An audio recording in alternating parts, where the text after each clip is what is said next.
Daily news പ്രഭാത വാർത്തകൾ നിങ്ങൾക്കായി അവതരിപ്പിക്കുന്നത് KSFE. ഞാനൊരു പുഴുവിനെ പിടിച്ചു. താറാക്കുഞ്ഞ് പറഞ്ഞു ഞാൻ നീന്താൻ പോവാണ്. താറാക്കുഞ്ഞ് പറഞ്ഞു താറാക്കുഞ്ഞ് വെള്ളത്തിൽ നീന്തി രസിച്ചു. കോഴിക്കുഞ്ഞോ, അയ്യോ രക്ഷിക്കണേ, വെള്ളത്തിൽ കൈയിട്ടടിച്ചു.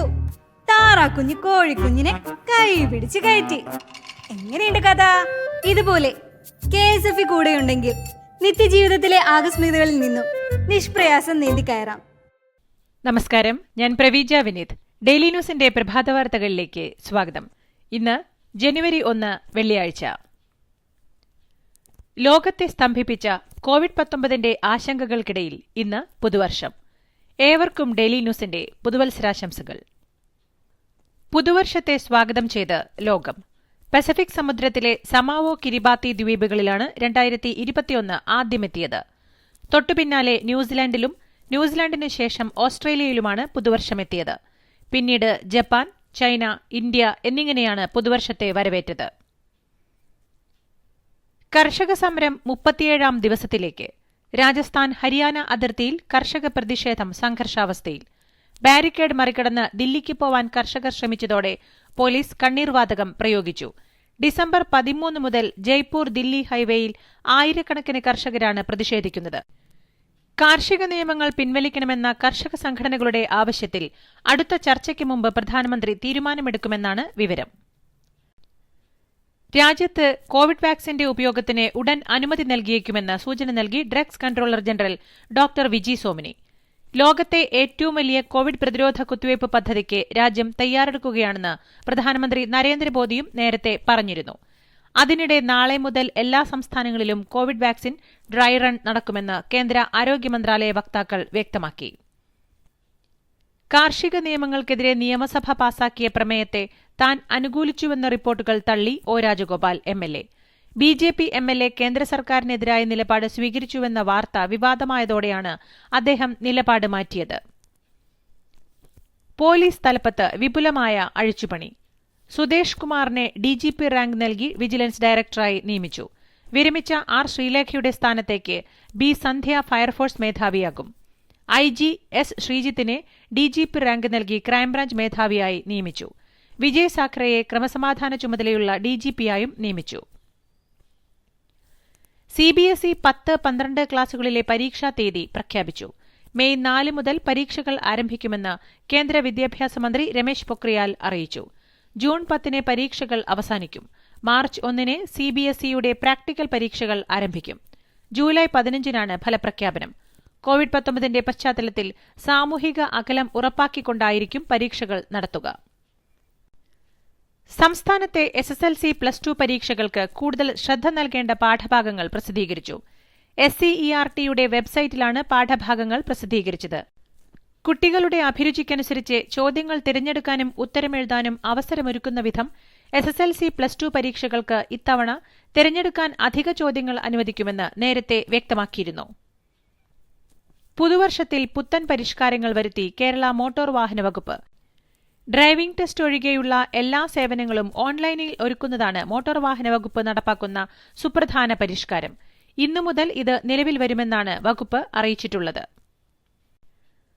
മതികെട്ടാൻചോല ദേശീയ ഉദ്യാന പാർക്കിന്റെ ചുറ്റുപാടുമുള്ള 1 കിലോമീറ്റർ പരിസ്ഥിതി ദുർബല പ്രദേശമായി പ്രഖ്യാപിച്ച് വിജ്ഞാപനം ഇറക്കി. കേന്ദ്ര പരിസ്ഥിതി, വനം, കാലാവസ്ഥാ വ്യതിയാന മന്ത്രാലയമാണ് വിജ്ഞാപനം ഇറക്കിയത്. 17.5 ചതുരശ്ര കിലോമീറ്ററാണ് പുതുതായി പരിസ്ഥിതി ദുർബല പ്രദേശമാകുക. നാഷണൽ ഹൈവേയിൽ ടോൾ പിരിവിനെ ഫാസ്ടാഗ് നിർബന്ധമാക്കുന്നത് ഫെബ്രുവരി 15 നീട്ടി. ജനുവരി 1 മുതൽ എല്ലാ 4 ചക്ര വാഹനങ്ങളിലും ഫാസ്ടാഗ് നിർബന്ധമാക്കി കേന്ദ്ര ഉപരിതല ഗതാഗത മന്ത്രാലയം ഉത്തരവിറക്കിയിരുന്നു. ഈ നിർദ്ദേശം നടപ്പാക്കുന്നതിനാണ് കേന്ദ്ര സർക്കാർ വീണ്ടും സമയം അനുവദിച്ചിരിക്കുന്നത്. ഈ രാക്ഷസ കൊതുകുകൾ ഇതെപ്പോൾ എത്ര വരുമെന്ന് ആർക്കറിയാം? അതിനാൽ അവതരിപ്പിക്കുന്നു മാക്സോജീനിയസ് ഓട്ടോമാറ്റിക് മെഷീൻ. ഇത് കൊതുകുകൾ സാധാരണ വരാറുള്ള സമയമനുസരിച്ച് അറ്റാക്ക് അല്ലെങ്കിൽ പ്രൊട്ടക്ട് മോഡിൽ ഓട്ടോമാറ്റിക്കലി ഷിഫ്റ്റ് ആയിക്കൊണ്ടിരിക്കുന്നു. അതായത് ലിക്വിഡ് വേസ്റ്റ് ആകുന്നില്ല. ഇനി ഇടയ്ക്കിടയ്ക്ക് എഴുന്നേറ്റ് നോ മോഡ് ചേഞ്ച്. ഇന്ത്യ വിശ്രമിച്ചോളൂ. Maxo Genius automatic intelligent protection. കേരളത്തിൽ ഇന്നലെ 58,283 സാമ്പിളുകൾ പരിശോധിച്ചതിൽ 5,215 പേർക്ക് കോവിഡ്-19 സ്ഥിരീകരിച്ചു. കഴിഞ്ഞ ദിവസങ്ങളിലുണ്ടായ 30 മരണങ്ങളാണ് കോവിഡ്-19 മൂലമാണെന്ന് ഇന്നലെ സ്ഥിരീകരിച്ചത്. ഇതോടെ ആകെ മരണം 3072 ഇന്നലെ രോഗം സ്ഥിരീകരിച്ചവരിൽ 122 പേർ സംസ്ഥാനത്തിന് പുറത്തുനിന്നും വന്നവരാണ്. 4621 പേർക്ക് സമ്പർക്കത്തിലൂടെയാണ് രോഗം ബാധിച്ചത്. 405 പേരുടെ സമ്പർക്ക ഉറവിടം വ്യക്തമല്ല. രോഗം സ്ഥിരീകരിച്ച് ചികിത്സയിലായിരുന്ന 5376 പേരുടെ പരിശോധനാഫലം നെഗറ്റീവായി. ഇതോടെ 65,202 പേരാണ് രോഗം സ്ഥിരീകരിച്ച് ഇനി ചികിത്സയിലുള്ളത്.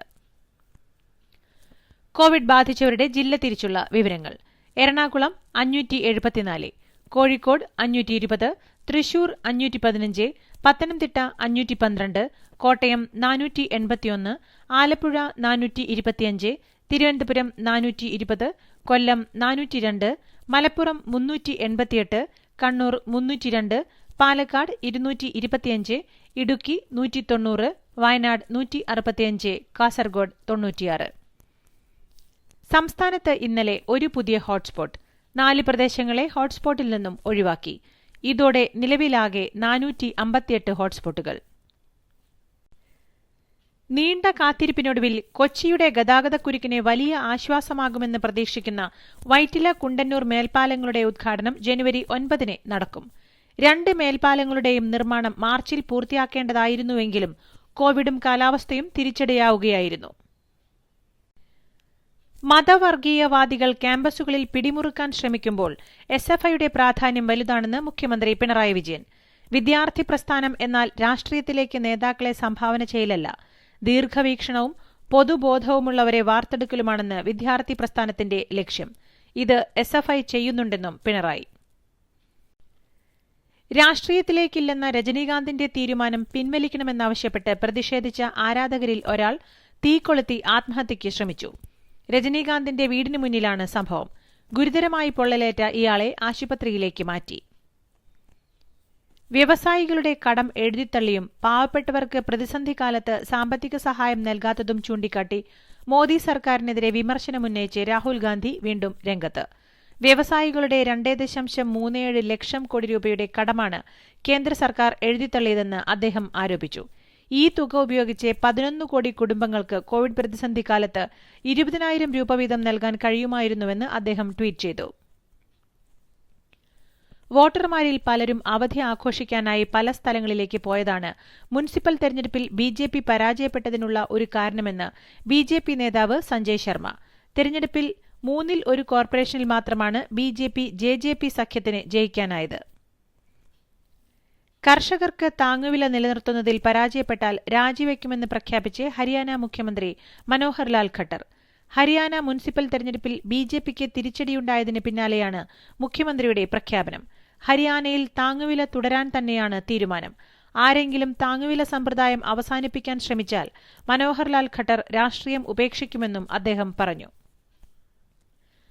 ലോകത്തിലെ ഏറ്റവും ഉയരത്തിലുള്ള യുദ്ധഭൂമിയായ സിയാച്ചിനിൽ കാലുകുത്തിയ ആദ്യ ഇന്ത്യൻ സൈനികൻ എന്ന ഖ്യാതിയുള്ള നരേന്ദ്രകുമാർ അന്തരിച്ചു. 87 വയസ്സായിരുന്നു. സിയാച്ചിൻ കൈയടക്കാനുള്ള പാകിസ്ഥാന്റെ നീക്കങ്ങളെ ചെറുത്തതിൽ കേണൽ നരേന്ദ്രകുമാറിന് വലിയ പങ്കാണുള്ളത്. ഞാനങ്ങ് തിരിച്ചു പോയാലോ ദുബായിക്ക്? പണയം വെച്ച ഗോൾഡിന്റെ കാര്യം ആലോചിച്ചിട്ടാണോ? കുറഞ്ഞ പലിശയ്ക്ക് അത് KSFയിൽ സേഫ് അല്ലേ? KSFE ഗോൾഡ് ലോൺ, മനുഷ്യപ്പറ്റുള്ള ഒരു ഗോൾഡ് ലോൺ.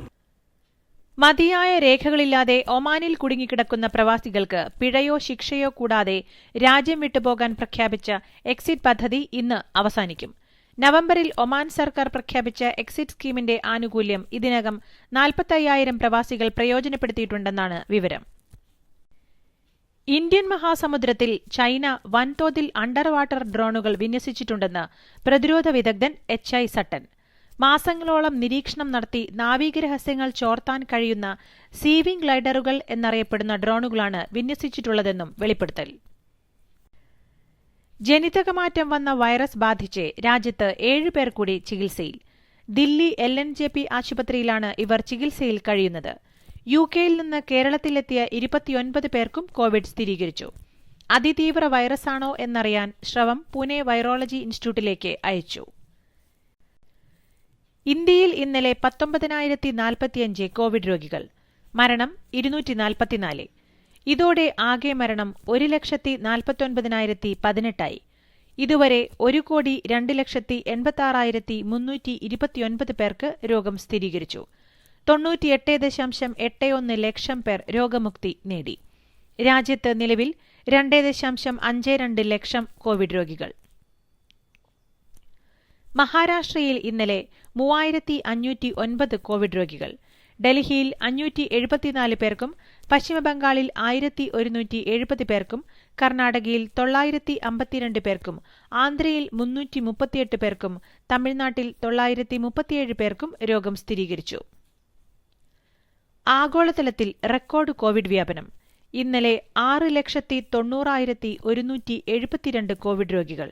അമേരിക്കയിൽ 1,99,986 പേർക്കും ബ്രസീലിൽ 56,003 പേർക്കും ഇംഗ്ലണ്ടിൽ 55,892 പേർക്കും റഷ്യയിൽ 27,747 പേർക്കും ഇറ്റലിയിൽ 23,477 പേർക്കും ജർമ്മനിയിൽ 23,305 പേർക്കും രോഗം ബാധിച്ചു.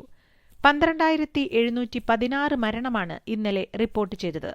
അമേരിക്കയിൽ 2,905 പേരും ബ്രസീലിൽ 1,036 പേരും മെക്സിക്കോയിൽ 1,052 പേരും ഇംഗ്ലണ്ടിൽ 964 പേരും ജർമ്മനിയിൽ 618 പേരും ഇറ്റലിയിൽ 555 പേരും റഷ്യയിൽ 593 പേരും പോളണ്ടിൽ 532 പേരും ഇന്നലെ മരിച്ചു. ഇതോടെ ആകെ 8.37 കോടി കോവിഡ് രോഗികളും 18.24 ലക്ഷം മരണവും സ്ഥിരീകരിച്ചു. അജിങ്ക്യ രഹാനെയ്ക്ക് കീഴിൽ ഓസ്ട്രേലിയയിൽ ഇന്ത്യ ടെസ്റ്റ് പരമ്പര നേടുന്നത് കാണാനാണ് താൻ ആഗ്രഹിക്കുന്നതെന്ന് മുൻ പാക് പേസർ ഷോയബ് അക്തർ. അഡ്ലെയ്ഡിലെ തോൽവിയിൽ നിന്ന് തിരിച്ചുവന്ന് മെൽബണിൽ ഗംഭീര വിജയം നേടിയ ഇന്ത്യ അസാമാന്യ പ്രകടനമാണ് പുറത്തെടുത്തതെന്നും അക്തർ. ഓസ്ട്രേലിയയ്ക്കെതിരായ 3ാം ക്രിക്കറ്റ് ടെസ്റ്റിൽ രോഹിത് ശർമ്മ കളിക്കാനുള്ള സാധ്യതയേറി. ക്വാറന്റൈൻ കാലാവധി പൂർത്തിയാക്കിയ ശേഷം മെൽബണിൽ ടീമിനൊപ്പം ചേർന്ന രോഹിത് ഇന്നലെ പരിശീലനത്തിനിറങ്ങി. കായികക്ഷമതയും ഫോമും കണക്കിലെടുത്ത് മാത്രമേ രോഹിത്തിനെ 3ാം ടെസ്റ്റിലേക്ക് പരിഗണിക്കൂവെന്ന് പരിശീലകൻ രവിശാസ്ത്രി വ്യക്തമാക്കിയിരുന്നു. ഇതോടുകൂടി ഇന്നത്തെ ഡെയിലി ന്യൂസ് പ്രഭാത വാർത്തകൾ സമാപിക്കുന്നു. ഡെയിലി ന്യൂസിനു വേണ്ടി വാർത്തകൾ വായിച്ചത് Praveeja Vineeth. The daily news .in വാർത്തകൾ വിരൽ തുമ്പിൽ.